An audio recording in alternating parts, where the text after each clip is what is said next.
What were Igor Stravinsky's main musical periods? Have you ever wondered how a composer can evolve over time, shaping their music in different ways? Igor Stravinsky is a perfect example of this transformation. His career is often divided into three main musical periods: the Russian period, the Neoclassical period, and the serial period. Each of these phases reflects a unique approach to music, especially in the context of sacred themes. Let's start with the Russian period, which lasted from approximately 1907 to 1920. During this time, Stravinsky was deeply influenced by Russian folk traditions and Orthodox liturgical music. His early works, like the Firebird, Petrushka, and the Rite of Spring, showcase his connection to Russian culture.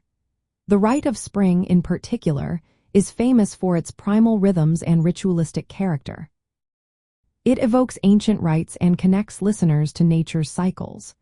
Other pieces, such as Les Noces and L'Histoire du Soldat, blend folk poetry with popular musical forms, merging sacred and secular elements. This period is marked by a vivid exploration of spirituality through the lens of Russian identity.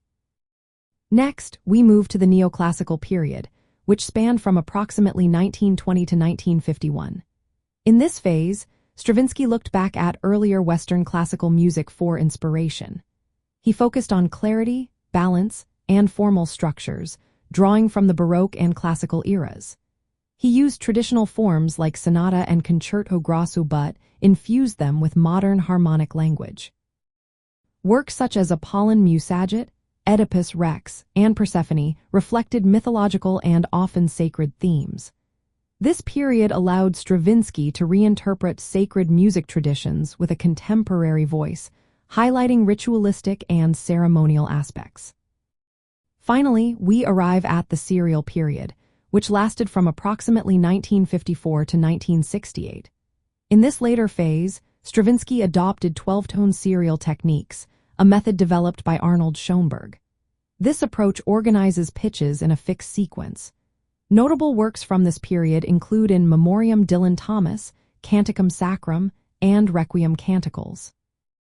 Canticum Sacrum and Requiem Canticles are explicitly sacred, showcasing Stravinsky's ongoing interest in spiritual themes.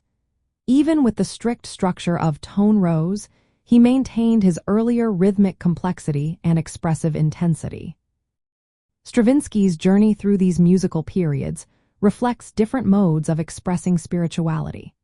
From the folkloric rituals of his Russian period to the structured sacred narratives of his neoclassical works, and finally to the abstract yet solemn compositions of his serial period, each phase offers a unique approach to the sacred dimensions of music.